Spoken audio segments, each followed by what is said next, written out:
Bismillahirrahmanirrahim. Assalamualaikum warahmatullahi wabarakatuh. Balik lagi di channel saya, Puji Hastuti. Video kali ini berisikan tentang membuat logo channel menggunakan aplikasi CorelDRAW X8. Baik, langsung saja kita masuk ke aplikasi CorelDRAW X8.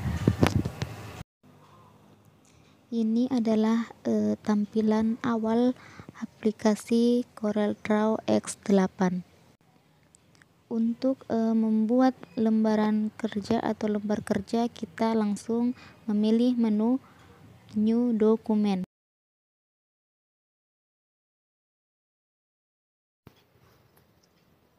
Setelah itu akan muncul menu seperti ini. Ini itu fungsinya untuk mengatur kertas lembar kerja kita. Oke, langsung saja kita klik OK.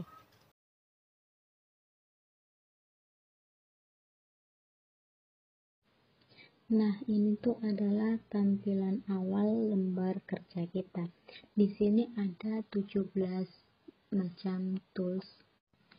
Pada menu yang pertama itu ada namanya Pick Tool Flyout. Di dalam menu Pick Tool Flyout ini ada 3 menu. Yang pertama itu Pick, fungsinya untuk menyeleksi, memutar, mengatur ukuran, dan memiringkan objek. Kemudian yang kedua ada Freehand Pick. Fungsinya itu untuk menyeleksi objek dengan bebas. Kemudian yang ketiga ada Free Transform. Fungsinya itu untuk memutar objek.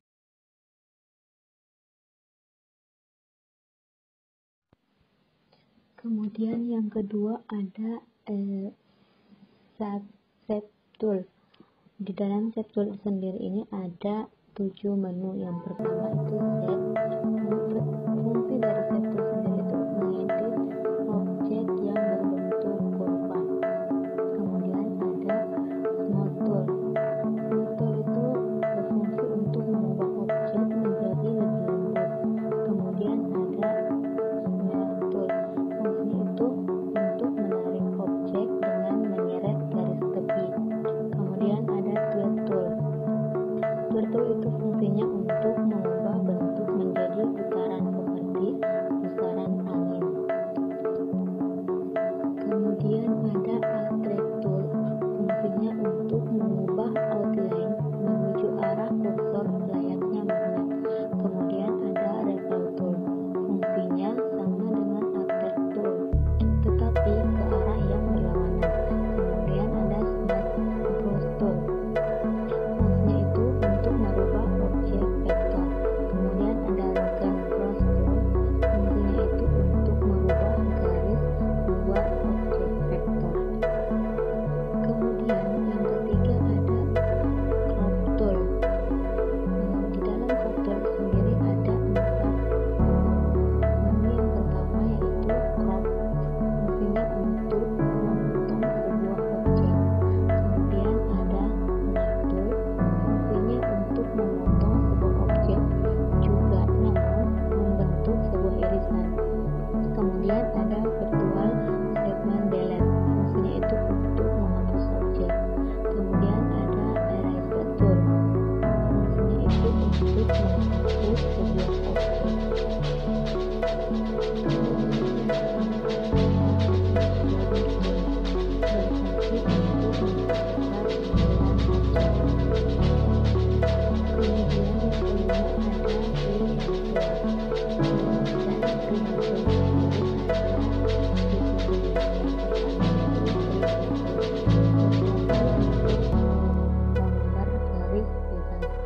Kemudian ada Bezier Tool, berfungsi untuk membuat garis juga, tapi dengan titik-titik hubung. Kemudian Artistic Media Tool berfungsi untuk membuat garis-garis artistik. Kemudian ada Pen Tool, berfungsi untuk membuat garis jengkung dan juga kurva.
ada parallel dimension tool. Ada beberapa menu di dalamnya. Yang pertama itu ada horizontal or vertical dimension, berfungsi untuk menggambar sebuah garis dimensi secara vertikal atau horizontal dan mengukur satuan panjang dari garis yang tadi dibuat. Kemudian ada angular dimension, berfungsi untuk membuat garis bantu untuk mengukur sudut kemiringan dari garis tersebut. Kemudian ada segment dimension tool, yaitu berfungsi untuk menentukan jarak antara node akhir dari satu atau lebih segmen atau perpotongan node. Kemudian ada 3 point callout, berfungsi untuk membuat garis petunjuk dari 2 buah garis utama. Pada pembahasan saya kali ini akan berfokus pada parallel dimension tool, horizontal or vertical dimension, dan angular dimension saja. Kemudian yang ke-12 ada connector tool layout. Di dalamnya itu ada 4 menu. Yang pertama itu ada straight line connector, berfungsi untuk membuat konektor line atau lurus. Kemudian ada right angle connector, berfungsi untuk membuat konektor siku-siku dengan sudut tajam. Kemudian ada rounded right angle, berfungsi untuk membuat konektor siku-siku dengan sudut tumpul. Kemudian ada edit anchor, untuk mengedit garis konektor. Kemudian yang ke-13 itu ada interactive tool layout. Interactive tool layout ini terdiri dari 6 bagian di dalamnya. Yang pertama ada interactive drop shadow tool, yang berfungsi untuk memberi bayangan sehingga objek terlihat timbul. Kemudian ada interactive contour tool, berfungsi untuk membuat bentuk garis luar pada objek.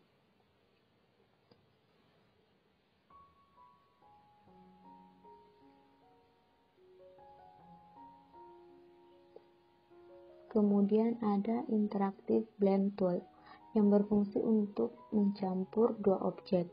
Kemudian ada interactive distort tool, yang berfungsi untuk melakukan penyimpangan pada objek. Kemudian ada interactive envelope, berfungsi untuk melakukan penyimpangan pada objek dengan cara mendrag node.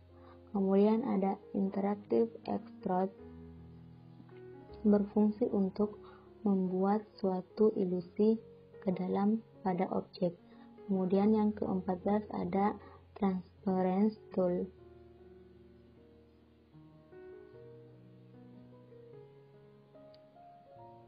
yang fungsinya itu untuk membuat objek menjadi transparan.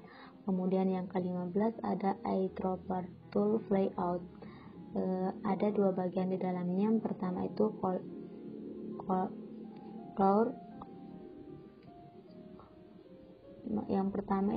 yang pertama itu ada color eyedropper tool, berfungsi untuk memilih warna atau mengambil warna yang sudah ada. Kemudian attributes eyedropper tool, berfungsi untuk memilih dan menyalin properti pada objek.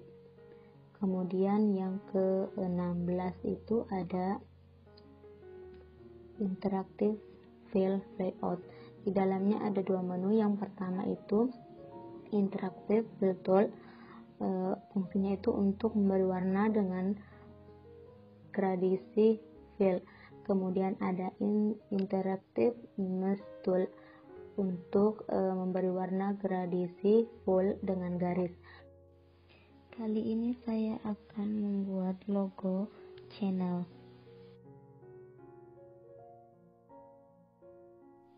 Saya menggunakan ellipse tool untuk membuat lingkaran.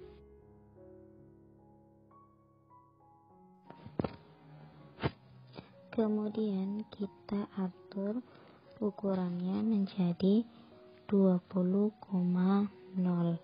Kemudian kita atur bentuknya menjadi setengah lingkaran. Kemudian kita ke menu kedua ini untuk menambahkan garisnya.